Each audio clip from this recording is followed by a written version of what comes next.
विद्यार्थी परिषद का जिला स्तरीय छात्र संगम का हुआ आयोजन। विधायक दिलीप सिंह परिहार, जिलाध्यक्ष पवन पाटीदार ने भी कार्यक्रम में की शिरकत। अखिल भारतीय विद्यार्थी परिषद का जिला स्तरीय छात्र संगम कार्यक्रम मंगलवार को क्रमांक 2 में आयोजित किया गया।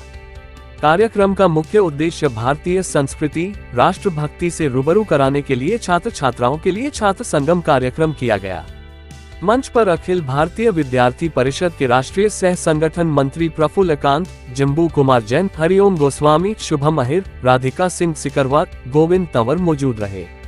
सभा के बाद शोभायात्रा निकली जो शहर के प्रमुख मार्गों से होते हुए पुनः शासकीय स्कूल क्रम 2 पहुंची।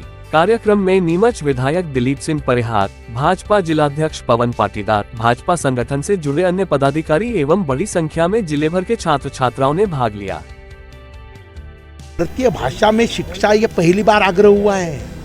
नहीं तो गांव के बेटे को इंग्लिश नहीं आती थी इसलिए ड्रॉप आउट होता था।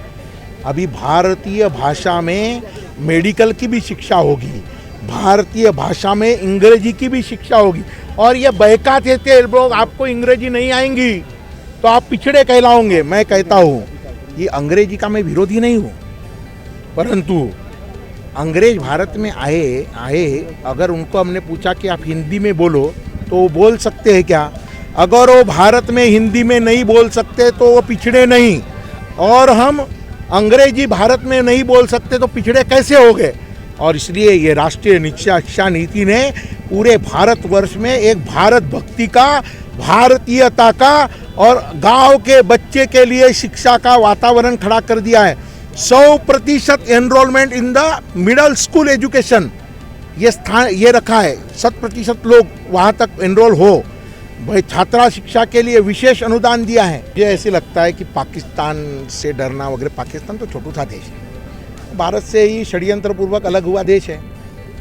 एक समय आएगा कि वो भारत में विलय भी हो सकता है। मैं कोई ये नहीं हूँ, मैं छात्र संगठन में कार्य करने वाला एक छात्र कार्यकर्ता हूँ और हमारे संगठन का मेरा संदेश नहीं है, मेरे संगठन का ही ये संदेश है। भारत भक्ति, राष्ट्र भक्ति, देशभक्ति, इसके लिए आगे बढ़िए। आपका भी उत्थान होगा और देश का भी उत्थान होगा। देश का उत्थान होगा तो अमेरिका भी आपको सलाम करेगी, रशिया भी आपको सलाम करेगी। ये हमारा मुख्य उद्देश्य है। भारत महाशक्ति बनना नहीं चाहता है। भारत महाशक्ति बनेगा, अमेरिका तो जापान पे बॉम्ब डाल दिया, महाशक्ति बन गया जर्मनी तो हिटलर की उत्पत्ति हो गई, रशिया तो लेनिन ने क्या किया हम जानते हैं, माओ ने चाइना में क्या किया हम जानते हैं। भारत का विश्व गुरु बनना ये जरूरी है।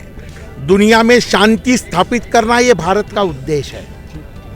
ये अखिल भारतीय विद्यार्थी परिषद अपने स्थापना के 75 वर्ष मना रही है, तो स्वाभाविक विद्यार्थी परिषद का स्थापना के ही उद्देश्य ये रहा है कि छात्र समुदाय को देश के लिए काम करने के लिए प्रेरित करना।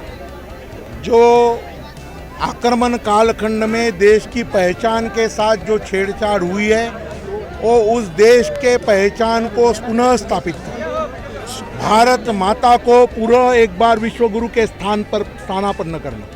और इसलिए इस देश की युवा शक्ति, इस देश का कॉलेज का युवक देश के लिए सब कुछ करने के लिए तैयार हो।